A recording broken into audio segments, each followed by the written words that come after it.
Live from our 7 Tasmania studios, your nightly news with Kim Miller begins now. Good evening. First tonight, dozens of firefighters are continuing to battle a bushfire in the state's south, which has scorched more than 170 hectares. While the alert has been downgraded to advice overnight, authorities warn we're not out of the danger zone yet, with predicted winds over the next few days set to fan the flames. Smoke still billowing, firefighters catching a breath after battling a bushfire in the Huon Valley overnight. So overnight we were about 90 hectares. There was significant fire growth overnight and it's now about 170 hectares. Around 70 firefighters were called to bushland at Snug Tiers yesterday afternoon, trying to get a hold of the raging blaze. The fire is completely uncontained. We're working hard with machinery to put some mineral earth breaks around the edges of the fire. Because of those strong winds, we had flame height over 20 metres. The rugged landscape proving difficult for crews. Quite steep in places, and there's a mixture of fuels, and there aren't a lot of access as far as drivable tracks in the area. With additional resources called in today. We've increased the firefighting capability with additional resources both on the ground and in the sky. Prioritising the southern and eastern edge of the fire. There is no human settlement or structures under immediate threat. But authorities warn we're not out of the woods yet. We've got a window of opportunity for about 3 or 4 days before we get an increase in fire weather. With strong winds forecast over the coming days, fire crews say it could add fuel to the fire. They're urging any nearby residents to remain vigilant. Just be alert and look on the TasFire website for any updates. But we have closed the area to the public as well. A smoky landscape remains as firefighters prepare for what's to come. Rebecca Gadaneris, 7 Tasmania News. Business confidence in Tasmania is the lowest in the nation for a second consecutive month, according to a new survey. It comes as the stadium debate reignites following the epic Hurricanes win, the government insisting Mac Point will deliver long-term benefits. Times are tough for Tasmanian businesses, and new data is showing many aren't optimistic about the near future. What we're seeing is certainly the hangover from what was a pretty tumultuous year last year in Tasmania. We had issues around, obviously, TT line, we had issues around some of the other GBEs. NAB's latest survey outlining while business conditions in the state are holding steady, local traders have the lowest business confidence in the nation for the second straight month. We need to really address the cost of doing business in Tasmania. We need to understand why it's more expensive here than other states. The opposition saying it's symptomatic of a tired state government which has spent the last decade in power. Business confidence needs predictability, it needs certainty, and this government is delivering anything but that. But the Liberals have a different take on the statistics. What I think that report shows is what we have in Tasmania is really good business conditions, and with those good conditions we can build confidence. And it's not the only thing the government is looking to build.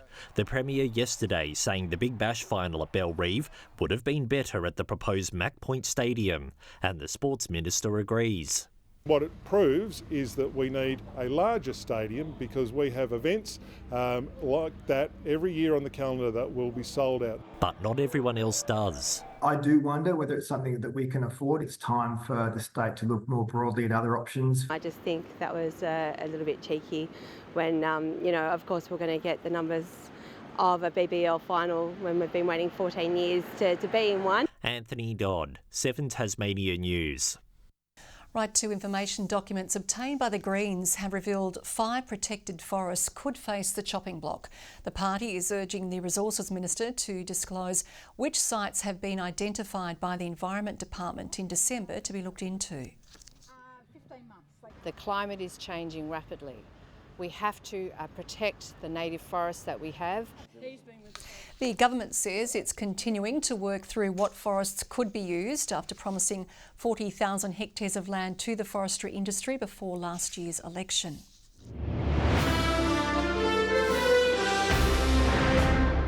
Aurora Energy has hit back at claims its customers are going to be hit with higher bills under a new pricing structure for hot water and heating. The company's CEO says while changes have been made to tariffs, customers won't notice a big difference. Certainly nothing like a 50% change that was mentioned the other day, so we're on a slow progression in those tariff changes. Aurora has made another big move though, opening its new Launceston headquarters, featuring a space for community call-ins. Back home, and party preparations are in full swing as Launceston City Park undergoes a marathon transformation ahead of FES Val this weekend.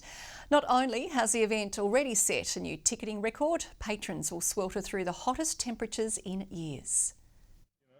Fridges being stocked, signs put up, the Festivali stage is almost set. There's a lot of work going on. We'll bring in around 4,000 white plastic chairs and we'll unstack them and then we'll restack them again. Tickets snapped up in record time. 30,000 people expected to pack into City Park from Friday night. We've never sold out that quickly before. It's normally the 2 weeks leading into the event. The three-day event tipped to inject up to $11 million into the local economy, giving the 70-plus stall holders exposure to Launceston and beyond. With a new brand growing the market and the local people get to know you, and that's the key thing for us. It's the mix of food and beverage plus entertainment and some really notable national acts as well as some Tasmanian performers. The ticketing booth's not the only thing bringing the heat. Temperatures will soar into the high 20s and low 30s. Not only the hottest tickets in town, but it's also going to be the hottest weekend that we've seen for Festivali over a number of years.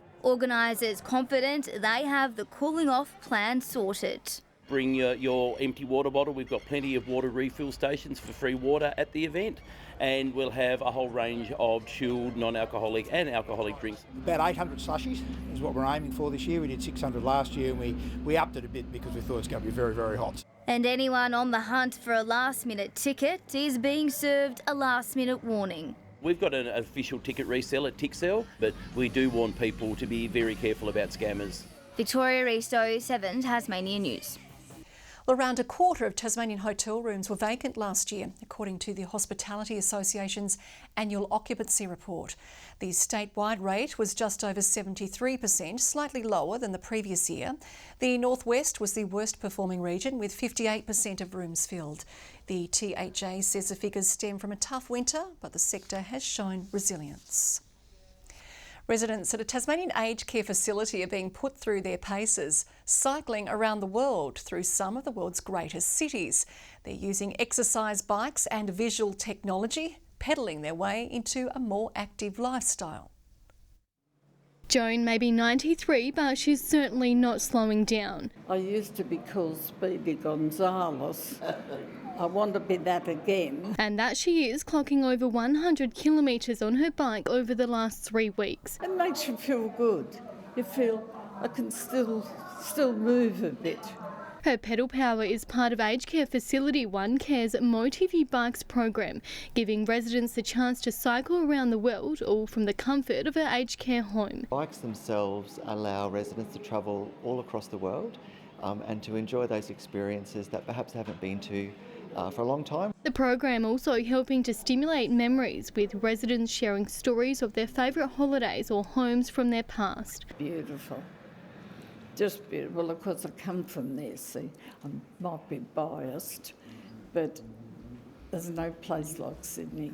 As well as improving fitness and fostering socialisation. To watch the residents chatting together, enjoying, reminiscing, talking about the spaces that they're visiting, it's perfect. We don't get puffed on this bike. No. And for residents like Joan, who don't seem to be breaking much of a sweat, she also has the chance to put her skills to the test, representing Tassie in the big leagues. The residents in our facility can also compete with the residents in New South Wales and have annual bike races. Rebecca Gadaneris at 7 Tasmania News. Restore Lake Pedder activists have taken to Tasmanian waters in their third protest this week against Edgar Dam upgrades. The group paddling across Hobart's waterfront this afternoon, demanding the dam be decommissioned and for Lake Pedder to be restored, claiming it would be better for the environment. Energy Minister Nick Duigan says the Pedder and Gordon Power Scheme plays a key role in Tasmania's renewables mix and energy security. Registrations have opened for Bonorong Wildlife Sanctuary's annual fundraising campaign, Wild Ride. Now in its second year, the initiative is calling for Tasmanians to ditch the car and hit the road in whatever wild way comes to mind to raise much needed money to help the state's wildlife. This is designed to be all-inclusive, so you can choose whatever your wild ride is. It can be something that's endurance, it can be something silly like, one guy's looking at riding a pogo stick. The event will take place throughout March. To take part, visit the Wild Ride website.